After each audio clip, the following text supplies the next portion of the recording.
Uminit ngayon ang usap-usapan sa showbiz world matapos lumutang ang intriga na ang paparating na action drama at series na Blood vs. Duty na pagbibidahan ni na Gerald Anderson at Richard Gutierrez ay posibleng ipalit umano sa matagumpay na action series ni Coco Martin na FPJ's Batang Quiapo.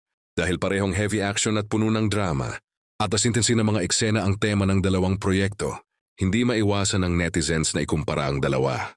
Lalo pang umingay ang haka-haka ng kumpirmahin ng ABS-CBN ng pagdating ng Blood vs. Duty na sinasabing isa sa pinakaambisyosong serye ng network ngayong taon.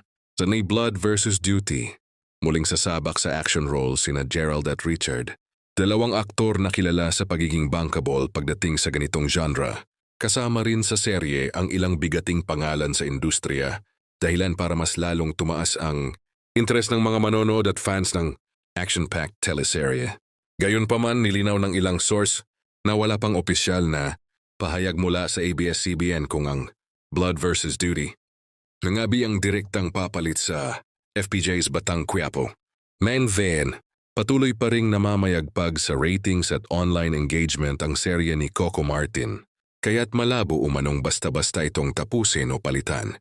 Ayon sa ilang industry insiders, posibleng magkaroon lamang ng bagong slot o special run ang Blood vs. Duty at hindi agad-agad papalit sa primetime action series ni Coco. May posibilidad ding isunod. Ito kapag pumasok na sa final chapters, ang Batang Quiapo, ngunit haka-haka pa lamang ang lahat. Sa huli, nananatiling palaisipan kung ano ang tunay na plano ng network. Ang malinaw lang, panalo ang viewers dahil mas dumadami ang dekalidad at punong-punong aksyon na seryeng Pilipino. Abangan na lang kung alin sa dalawang proyekto ang mananaig sa primetime battlefield.